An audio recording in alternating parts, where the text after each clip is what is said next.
자, 오늘은 우리가 계시록 14장을 들어가는데 이 앞에서 이제 12, 13장에서 무슨 내용이 있었나 잠깐 기억해 보겠습니다. 자, 예수님의 부활 승천으로 이미 승리는 확정되었고 이제 사탄은 하늘에서 땅으로 쫓겨났습니다. 사탄은 이제 자기의 두 하수인 즉 바다 짐승인 세상 권력자와 땅의 짐승인 거짓 선지자를 내세워서 이제 하나님의 백성을 핍박한다 그랬죠. 자, 이 사탄과 세상 권력자, 거짓 선지자, 이 거대한 악의 시스템, 이 악한 영의 권세를 사탄적 삼위일체다 그랬죠. 자, 이제 이 땅에서는 이 짐승의 표, 즉 하나님을 대적하는 세상의 힘과 욕망의 질서, 이거를 거부하면 이제 경제적으로도 고립되고 사회 관계에서도 소외되어 많은 고난을 받게 됩니다.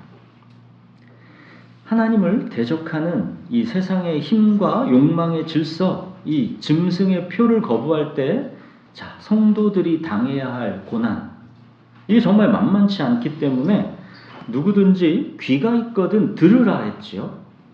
사로잡힐 자는 사로잡혀갈 것이요 칼에 죽을 자는 마땅히 칼에 죽을 것이니 성도들의 인내와 믿음이 여기 있느니라. 자, 우리가 지금 이 편지를 받고 있는 1세기 고난당하고 있는 7교회다라고 생각해 보십시오. 이게 지금 우리는 편안한 시대를 살아가니까 이게 자꾸 우리의 현실이랑은 너무 동떨어져 보일 수가 있는데 이 계시록은 고난당하고 있는 1세기 7교회가 실제로 받아보고 있는 편지다 그랬죠. 오늘날에도 지난주에 말했던 것처럼 파키스탄의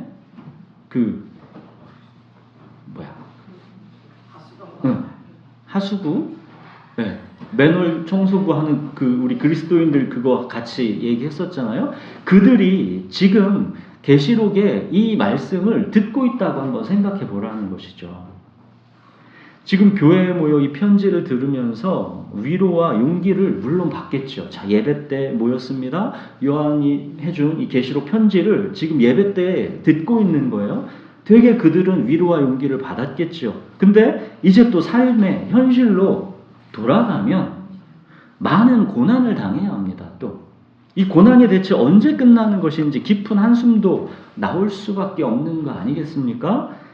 그때 이제 오늘 본문 14장이 곧이어 이제 이어서 나오는 겁니다. 우리 본문 같이 읽겠습니다. 자, 계시록 14장 1절에서 5절까지 우리 번갈아 읽겠습니다. 또 내가 보니 보라 어린 양이 시온산에 섰고 그와 함께 14만 4천이 서 있는데 그들의 이마에는 어린 양의 이름과 그 아버지의 이름을 쓴 것이 있더라. 내가 하늘에서 나는 소리를 들으니 많은 물소리와도 같고 큰 물의 소리와도 같은데 내가 들은 소리는 검은 고 타는 자들이 그 검은 고를 타는 것 같더라. 그들이 보좌 앞과 내 생물과 장로들 앞에서 새 노래를 부르니 땅에서 속량함을 받은 14만 4천 밖에는 능히 이 노래를 배울 자가 없더라. 이 사람들은 여자와 더불어 더럽히지 아니하고 순결한 사람, 어린 양이 어디로 인도하는지 사람을 만나며 사람 가운데서 속량함을 받아 처음 입은 열매로 하나님과 어린 양에게 속한 자들이니 그 입에 거짓말이 없고 흠이 없는 자들이더라. 자, 이 고난이 대체 언제 끝나는 것인가 하면서 깊은 한숨으로 질문하는 교회에게 마치 요한은 답을 하듯이 이렇게 말합니다. 또 내가 보니 보라. 이 땅에서 고난받고 있는 교회의 시선을 하늘에 실제로 끌어올리고 있는 겁니다. 무엇이 너희의 진짜 현실인지를 보라는 겁니다. 자, 요한은 지금 성도들의 시선을 어디에 집중시키고 있습니까? 보라, 어린 양이 시온산에 섰고 그와 함께 14만 4천이 서 있는데 그들의 이마에는 어린 양의 이름과 그 아버지의 이름을 쓴 것이 있더라. 자, 어린 양이 시온산에 서 계십니다. 또 그와 함께 14만 4천의 하나님의 백성들이 서 있습니다. 자, 14만 4천은 우리 얘기했던 거죠. 구약의 12지파, 신약의 12사도, 12 곱하기 12는 144. 여기에 많은 수를 상징하는 1000, 이걸 곱한 거다 그랬죠. 그러니까 헤아릴 수 없이 많은 하나님의 백성을 상징하는 숫자입니다. 자, 하나님의 백성이 어린 양과 함께 영광스럽게 서 있는 이 시온산. 이 시온산은 하나님의 임재와 통치의 중심지를 상징합니다. 하나님 나라의 이 최종적 승리와 완성의 모습인 것이죠. 이 시온은 그래서 영화에도 많이 나오잖아요. 매트릭스에서도 시온이 그걸로 나와 있고, 자, 이 시온이 어디냐? 시편 그 2장 6절에 보면 이럽니다. 내가 나의 왕을 내 거룩한 산 시온에 세웠다. 히브리서 12장 22절에도 너희가 이른 곳은 시온산과 같이 살아계신 하나님의 도성인 하늘의 예루살렘이다 그러죠. 즉 시온산은, 자, 교회가 이미 발을 들여놓았지만 그런데 아직 완전히 도달하지는 않은 최종 완성될 하나님의 나라인 것입니다. 근데 바로 그 시온산에 어린 양이 서 있고 이마에 예수 그리스도와 하나님의 이름이 새겨진 우리 하나님의 백성이 이미 서 있다는 겁니다.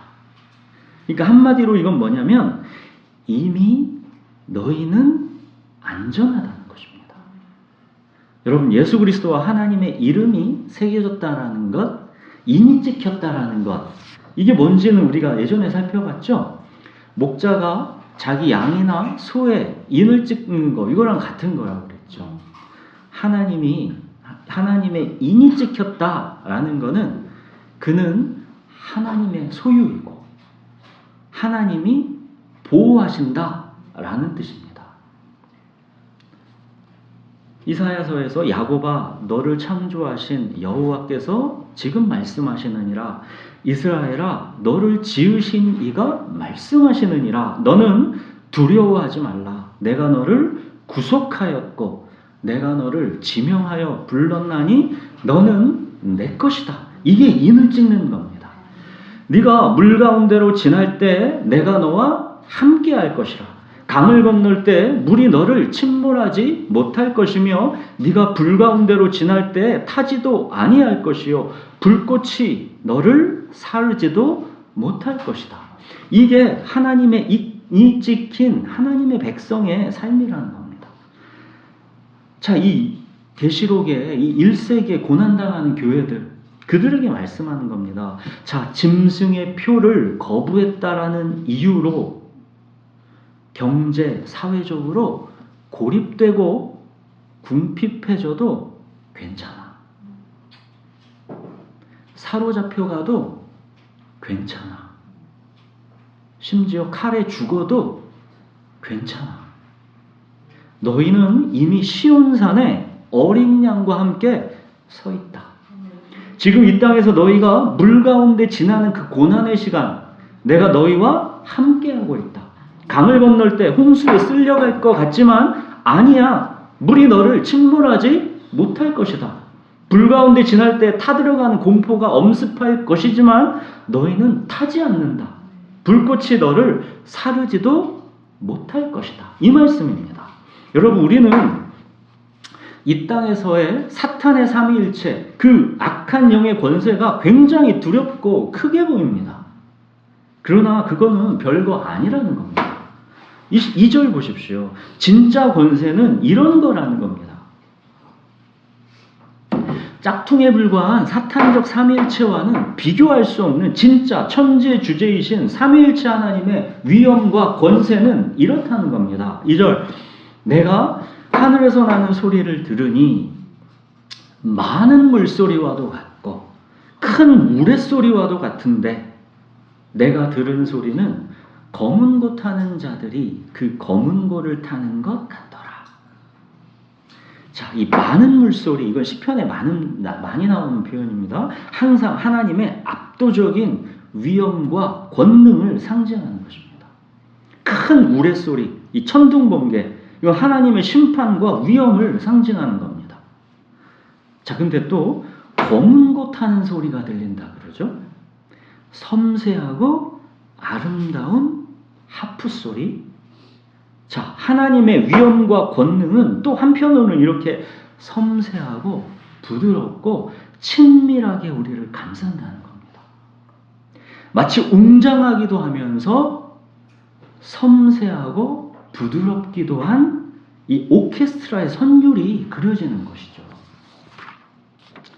자, 3절 보십시오. 그들이 보좌 앞에 내 생물과 장로들 앞에서 새 노래를 부르니 땅에서 속량함을 받은 14만 4천 밖에는 능히 이 노래를 배울 자가 없더라. 자, 그 영광스럽고 아름다운 하나님의 권능과 위엄, 하나님의 이 부드럽고 친밀하심이라는 이 오케스트라의 선율 속에서 하나님의 백성이 새 노래를 부르고 있습니다. 자, 근데 이 새 노래는 땅에서 속량함을 받은 14만 4천 밖에는 능히 이 노래를 배울 자가 없더랍니다. 음정 박자 잘 맞추는 기술로 배워질 수 있는 노래가 아니라는 겁니다. 땅에서 속량함을 받은 자들, 예수 그리스도의 십자가와 부활의 체험이 있는 자들만이 이 새 노래의 감동과 깊이를 알 수 있다는 겁니다. 물이 땅바닥에 다 쏟아져 버린 그 죄의 깊은 수렁에서 건짐받은 경험, 어둠과 절망에서 빛과 소망으로 인도하심을 받은 체험, 죽음과도 같은 그 깊고 음침한 골짜기에서 하나님의 임재를 경험한 기억, 이 모든 구체적이고 개인적인 속량의 체험이 새 노래의 악보라는 겁니다. 밧세바를 범하고 우리아를 죽였던 다윗이 그 깊은 죄의 수렁에서 장차 오실 그리스도를 알게 돼서 불렀던 새 노래. 가늠하다 현장에 붙잡혀 돌에 맞아 죽게 된 여인이 예수님의 한없는 용서의 품에 안겨서 부르게 된 새 노래. 부자였지만 조롱과 비난의 대상이었던 이 세리장 삭개오가 삭개오야 속히 내려오라. 내가 오늘 네 집에 유하여야 하겠다. 이때 감격에서 부르는 새 노래.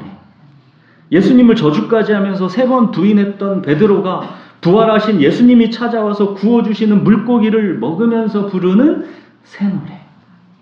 예수님을 핍박하고 스데반을 죽이기까지 했으나 그런 바울을 찾아오셔서 내가 너를 어머니 태로부터 이미 택정하여 불렀다 하신 그 예수님께 부르는 새 노래. 여러분, 노래하는 건 이거는 천사들은 노래하는 게 직업입니다. 노래하는 게 일인 천사들도 이 새 노래는 배울 수 없다는 겁니다. 천사들은 하나님의 영광을 보고 찬양하지만 죄에서 속량을 받는다라는 이게 뭔지를 경험한 적이 없습니다.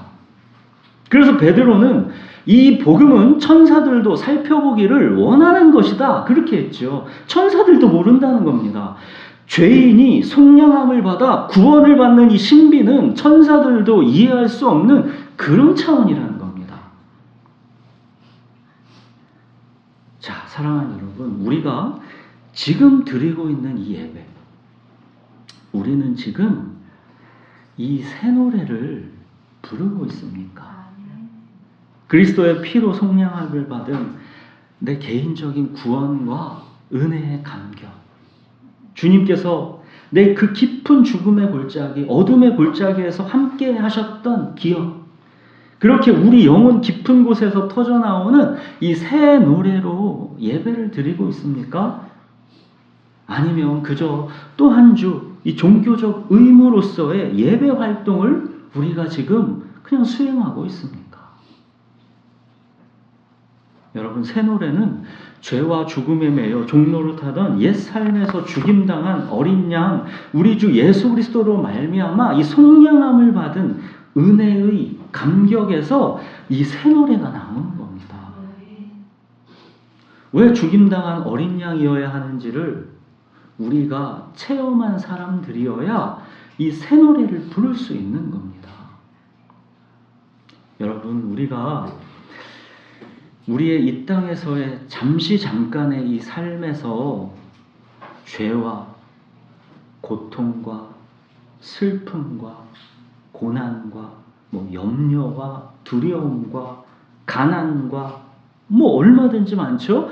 어쩌면 우리가 이런 것들은 우리가 장차 이제 영원히 부르게 될 이 새 노래의 악보를 배워가고 있는 중인 겁니다. 우리가 고통과 슬픔과 고난이라는 이 굴곡을 거쳐가면서 새 노래의 악보를 배워가고 있는 겁니다. 죽임당한 어린 양의 십자가와 부활을 삶으로 체험한 사람만이 이 새 노래를 부를 수 있는 것이기 때문입니다. 자, 이렇게 새 노래를 부르는 14만 4천 이 하나님의 백성들은 이런 사람들이랍니다. 4절 5절 보십시오. 이 사람들은 여자와 더불어 더럽히지 아니하고 순결한 자라. 어린 양이 어디로 인도하든지 따라가는 자며 사람 가운데서 속량함을 받아 처음 익은 열매로 하나님과 어린 양에게 속한 자들이니 그 입에 거짓말이 없고 흠이 없는 자들이더라. 자, 4가지가 나옵니다. 자, 첫째, 여자로 더불어 더럽히지 아니하고 순결한 자. 이거는 영적 순결을 말하는 겁니다. 그러니까 하나님을 대적하는 세상의 힘과 욕망의 질서에 미혹돼서 영혼을 팔지 않고 오직 하나님께만 온전한 마음을 드리는 순결을 말하는 것입니다. 사로잡힐지언정, 마땅히 칼에 죽을지언정, 짐승의 표는 거부하는 자들입니다. 자, 둘째, 어린 양이 어디로 인도하든지 따라가는 자입니다. 내 육체와 마음이 원하는 자기 확실성의 길이 아니라 비록 불확실해 보여도 어린 양이 인도하는 곳이라면 그곳이 어디라도, 낯선 광야여도, 바벨론 포로 생활 70년으로 사로잡혀 가는 길이어도, 심지어 그 길이 칼에 맞아 죽는 길이어도 갈 바를 알지 못하고 따라가는 자들입니다. 자, 셋째, 사람 가운데서 속량함을 받아서 처음 익은 열매로 하나님과 어린 양에게 속한 자들, 즉 드려진 자들, 바친 자들이라는 뜻입니다. 그러니까 성전의 기물들이 오직 하나님의 예배만을 위해 사용되는 것처럼 나라는 존재는 이제 육신의 정욕과 이생의 자랑을 위해 사용되는 것을 거부하고 오직 하나님의 거룩한 목적만을 위해서 구별해서 드려지고 바쳐진 산 제물로서의 삶을 살아가는 자들입니다. 나의 원대로 마옵시고 아버지의 뜻대로 되기를 원하나이다. 이 삶을 살아가는 자들입니다. 자, 넷째, 그 입에 거짓말이 없고 흠이 없는 자들입니다. 내 스스로의 도덕적 완벽함을 지금 말하는 게 아니라 어린 양의 보혈로 이게 완전하게 의롭다 칭함을 받았고 그 신분에 이제 합당하게 오늘을 거룩하게 살아내는 자들을 말하는 것입니다. 자, 오늘 본문을 보시면 여러분 우리가 두 갈림길 앞에 서 있다는 겁니다. 우리가 12, 13장에서 우리가 짐승의 표를 봤던 것처럼 지금 하나님의 인이 찍힌 하나님의 백성의 길, 이렇게 두 갈림길 앞에 우리가 서 있다는 겁니다. 세상 바벨론은 우리에게 짐승의 표를 받으라고 합니다. 세상의 힘과 욕망의 질서를 순응하고 따르라고 합니다. 경제적 안정, 사회적 인정, 삶의 편안함, 넓고 실용적인 길입니다. 신앙을 적당히 타협하고 세상의 방식에 순응하면 됩니다. 그러나 이 길은 영원한 멸망입니다. 그런 세상의 미혹 속에서 하나님은 우리의 시선을 시온산으로 끌어올리십니다. 어린 양과 함께 서 있는 시온산을 보여주시면서 어린 양이 어디로 인도하든지 그 길로 따라오라 하십니다. 나를 따라오라. 이 길은 좁고 험한 고난의 길이다. 세상이 너를 조롱하고 핍박할 것이고 이 짐승의 시스템, 이 사회의 시스템에서 배제될 수 있다. 그러나 이 길의 끝에는 쉬운 산이 있다. 거기서 나와 함께 할 것이다. 여러분, 오늘 본문은 짐승의 표를 받고 이 땅을 편안하게 타협하면서 살아갈 것인가? 아니면 어린 양이 어디로 인도하든지 따라갈 것인가? 이 선택의 결과를 미리 보여주는 겁니다. 보라! 어린 양이 시온산에 서 있고 그와 함께 14만 4천이 서 있다. 아직 우리에게 완전히 나타나지 않았어도 장차 이게 우리의 모습이라는 겁니다. 겨우 잠깐 이 광야의 삶에서 이 목숨 구하고자 짐승의 표를 받는 어리석은 자가 되지 말라는 겁니다. 짐승의 표를 받지 않으면 죽는데 어떡합니까? 이 질문에 이 길을 먼저 가신 어린 양 우리 주 예수 그리스도께서 이미 말씀하셨습니다. 누구든지 제 목숨을 구원하고자 하면 잃을 것이요. 누구든지 나를 위하여 제 목숨을 잃으면 구원하리라. 여러분, 지금 요한계시록 이 편지를 받아 읽고 있는 1세기 고난당하는 7 교회들에게 지금 예수님의 이 말씀이 결코 비유가 아니죠. 그들에게 이건 예수님 말씀, 이거는 비유가 아닙니다. 예수님이 잃으라 말씀하시는 그 목숨은 그들에게 비유가 아니라 진짜 피와 살이 있는 그 목숨입니다. 짐승의 표를 받지 않으면 죽는데 어떡합니까? 그럼 죽으라는 겁니다. 기꺼이 죽임당함을 선택하라는 겁니다. 사로잡힐 자는 사로잡혀갈 것이요 칼에 죽을 자는 마땅히 칼에 죽을 것이니 성도들의 인내와 믿음이 여기 있느니라. 여러분, 우리는 참 편안한 시대를 사니까 이 말씀이 마치 비유와 같이 들리는 것이지 1세기 계시록 이 편지를 받아 읽고 있는 이 교회들에게 이 말씀은 비유가 아니라 그냥 생생히 문자 그대로 살아있는 내 오늘의 현실입니다. 문자 그대로 죽는 건데도 하나님은 아무 걱정이 없습니다. 다만 보라! 시선을 이미 어린 양과 함께 있는 시온산으로 옮겨주실 뿐입니다. 이 편지 받아 읽고 있는 에베소, 서머나, 버가모, 두아디라, 사데, 빌라델비아, 라오디게야 이 성도들, 그들은 황제 숭배를 거부해서 직업을 잃고 사회에서 배제되고 심지어 생명의 위협 진짜 받고 있습니다. 그들에게 밤무섬에서 유배되어 있는 요한이 외칩니다. 보라! 어린 양이 시온산에 서 계시다. 그리고 너희도 그 곁에 이미 서 있다. 사랑하는 여러분, 짐승의 표를 받지 않으면 죽는데 어떡합니까? 이 질문에 대한 우리의 답은 죽으면 죽으리라입니다. 살아도 주를 위해, 죽어도 주를 위해입니다. 이거 너무 거창한 거 아닌가 싶죠. 너무 오버하는 거 아닌가 싶죠. 근데 기독교 역사 속에서 실제 성도들은 이렇게 살았습니다. 우리가 너무 사실은 예외적으로 너무 편한 시대를 지금 살아가고 있는 겁니다. 그렇지만 우리가 편한 시대 산다고 이게 다 사는 게 아니죠. 죽는 것과 같은 우리의 마음의 고통, 심리적인 불안 얼마든지 있습니다. 여러분, 요즘 드라마 모자무사 모두 자기의 무가치함과 싸우고 있다. 이거 사람들이 많이 보죠? 너무 공감이 되기 때문에 그런 겁니다. 너무 공감되기 때문에 모두 자기의 무가치함과 싸우고 있다.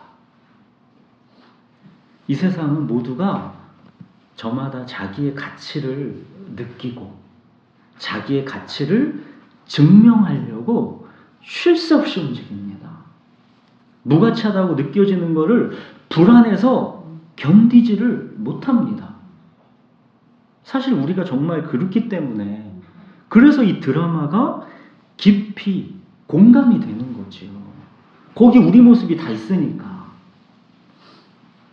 여러분, 사람은 이런 게 너무도 당연한 겁니다. 이거는 성경에서 말하는 이게 한평생 죽는 것을 무서워하며 종노릇한다라는 말씀에 이게 오늘날의 실체인 겁니다. 다 종노릇하는 거지요. 그래서 모두 자기의 무가치함과 싸우고 있는 거죠. 죽는 것, 즉 내가 무가치하게 느껴지고 그렇게 취급당하는 것, 이거를 그토록 불안해하고 무서워하는 것이 우리 인생인 겁니다. 그러나 속량함을 받은 우리는 우리의 존재 자체가 다시 태어난 것입니다. 하나님의 인이 찍힌 하나님의 자녀들인 우리는 이미 영원한 가치가 부여된 존재입니다. 여러분, 가치는 질그릇에 불과한 피조물인 내가 스스로 내 가치를 만들어낼 수 있는 게 아니라 하나님께서 나를 구별해서 가치를 부여해 주시는 겁니다. 그냥 질그릇에 불과한 인생인데 그런 질그릇을 성전에다가 쓰는 성물로 구별해 주시는 것. 그 질그릇에 예수 그리스도 이 보배를 담아 주시는 것. 그때부터 그 질그릇은 오직 하나님의 목적만을 위해 바쳐진 성물이 되는 겁니다. 가치는 그렇게 부여되는 겁니다. 내가 너를 지명하여 불렀나니 너는 내 것이다. 너는 내 눈에 보배롭고 존귀하며 내가 너를 사랑하였다. 이게 하나님께서 우리에게 부여해 주신 가치이죠. 여러분, 하나님의 자녀가 된 우리는 자기의 무가치함과 싸울 이유가 사실은 없는 존재들입니다. 근데도 우리는 마음이 둔하고 믿음이 약해서 여전히 자기의 무가치함과 싸우고 있죠. 아마 평생 싸우게 될지도 모릅니다. 자기의 가치를 우리가 여전히 소유와 내가 사랑하는 사람과 성공해서 이 가치를 느끼려고 하고 자기의 가치를 어떻게든 증명하려고 불안해서 막 애쓰죠. 저도 사실 여전히 그렇기 때문에 이 드라마 모자무사가 남의 얘기 같지가 않아서 공감이 되는 겁니다. 저도 여전히 나의 무가치함과 싸우고 있기 때문에. 근데 우리는 사실은 그럴 필요가 없는데 우리가 믿음이 약해서 연약해서 그렇게 하는 것이죠. 여러분, 우리가 근데 여전히 믿음이 약해서 그런 것이지 사실은 모두가 자기의 가치를 느끼고 증명하려고 막 불안해서 싸울 수밖에 없는 세상에서 우리 하나님의 인이 찍힌 하나님의 자녀들은 내가 세상에서 무가치하게 취급을 당하고 세상에 찌꺼기 취급을 당해도 개의치 않는 사람들입니다. 어린 양이 어디로 인도하든지 따라간다 할 때 그 어디로 인도하든지 이게 핵심입니다. 어디로 인도하든지 이 길은 우리가 어쩌면 무가치하게 취급당하는 그런 곳인 것입니다. 바울은 하나님이 우리를 어디로 인도했는지 자기의 삶의 경험에 비추어서 이걸 고린도전서 4장에서 이렇게 말합니다. 어떻게 하나님이 우리를 인도했는지 그걸 어떻게 얘기하냐면 하나님이 마치 우리를 죽이기로 작정된 자 같이 세상에서 가장 보잘것없는 자리에 두셨답니다. 사람들에게 구경거리가 되게 하셨답니다. 비천하고 굶주리고 목마르며 헐벗고 매맞으며 집 없이 떠돌아다니고 손발이 부르트도록 일하고 어떤 모욕과 박해와 비방을 받아도 다 받아들인답니다. 그렇게 지금까지 내내 세상의 더러운 것과 만물의 찌꺼기 같이 우리들이 그렇게 되었답니다. 이게 바울의 고백입니다. 여러분, 이거보다 세상에서 더 무가치하게 여겨질 수 있습니까? 여러분, 어린 양이신 우리 주 예수 그리스도를 믿고 따르는 게 바울이 지금 말하는 이런 거라면 이게 정말 축복이 맞는 겁니까? 그런데도 하나님은 뭐가 그렇게 대체 그렇게도 우리에게 당당하십니까? 짐승의 표를 거부하면 죽는데 어떡합니까? 우리의 이 근심 어린 외침에 너무도 당연하다는 듯이 사로잡힐 자는 사로잡혀 갈 것이요 칼에 죽을 자는 마땅히 칼에 죽을 것이니 성도들의 인내와 믿음이 여기 있느니라. 어떻게 이렇게 하십니까? 여러분, 천지의 주제이신 하나님이 얼마나 우리의 삶에 자신이 있으시면 이러시겠습니까? 내가 너를 지명하여 불렀나니 너는 내 것이다. 그러니 아무것도 두려워하지 말라는 겁니다. 여호와는 나의 목자시니 내게 부족함이 없으리로다. 정말 너희의 이 믿음대로 정말로 될 것이니까 아무것도 불안해하지 말라는 겁니다. 근데도 자기 확실성에 우리는 갇혀있기 때문에 확실하지 않으면 계속 불안하죠. 그 길이 조금만 푸른 초장과 쉴만한 물가를 조금만 벗어나는 것 같아도 불안과 두려움이 막 몰려오죠. 그렇지만 주님께서 우리를 인도하시는 길은 결코 확실하게 모든 게 우리 눈에 다 이해되는 게 아닙니다. 사망의 음침한 골짜기도 있는 것이고 그 길에서 원수를 만나서 내 뼈가 녹아 들어가기도 하는 겁니다. 심지어 바벨론 포로 생활 70년으로 그렇게 사로잡혀 가기도 하는 것이고 칼에 맞아 죽기도 하는 겁니다. 이게 바로 어린 양이 어디로 인도하든지 따라가는 자, 여기에서 어디로 인도하든지 그 의미입니다. 우리는 푸른 초장과 쉴만한 물가만 기대했다가 조금이라도 막 깊은 곳으로 가게 되면 크게 당황하고 불안해하고 두려워하지요. 하나님이 계시다면, 하나님이 나를 사랑하신다면 대체 이 사망의 음침한 골짜기는 뭐가 이러냐며 낙심과 우울에 우리가 빠지기도 하죠. 근데 이건 우리의 부르실 때부터의 사실은 약속입니다. 이미 다 예견된 것입니다. 부활하신 예수님께서 베드로에게 뭐라고 말씀했습니까? 내가 진실로 진실로 내게 이르노니 네가 젊어서는 스스로 띠띠고 원하는 곳으로 다녔거니와.